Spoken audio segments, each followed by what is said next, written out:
sa inyo. Siyempre, unang-una kong tanong sa asawa ko, anong meron sa Adox? Bukod sa lagi kami order dito, alam niyo yan, di ba? Yes, isa to sa favorite kong pansit dito sa Pasig. Kaya naman tuwa-tuwa rin ako na sabi, ito tayo, pero anong meron? Pero thank you for the surprise. Thank you sa pagmamahal throughout the years. Siyempre, iba, mas matagal kong kilala, mas matagal kong nakasama, pero meron din yung mga bagong makukulit. Na talaga rin ang pagpapakita ng pagmamahal ng isang araw from Bulacan to Pasig, from Cavite.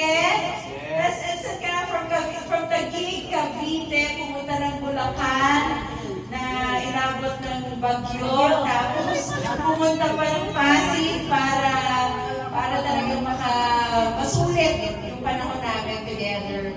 Hindi ko na kayo isa-isahin. May pataga Hong Kong pa, yes! International! Yes, pero thank you. Throughout the years, you've shown love, hindi lang sa akin, kundi pati sa pamilya ko. Kaya thank you. Wala akong ibang masasabi. Oo. Hindi ko kulang yung thank you, pero lagi kayo kasama sa dasal ko. Thank you for always being a reminder of my purpose here in life. So, God bless. Wala tayo mag-iyakan. God bless you. Mahal ko kayo. Thank you. I love you. Salamat for making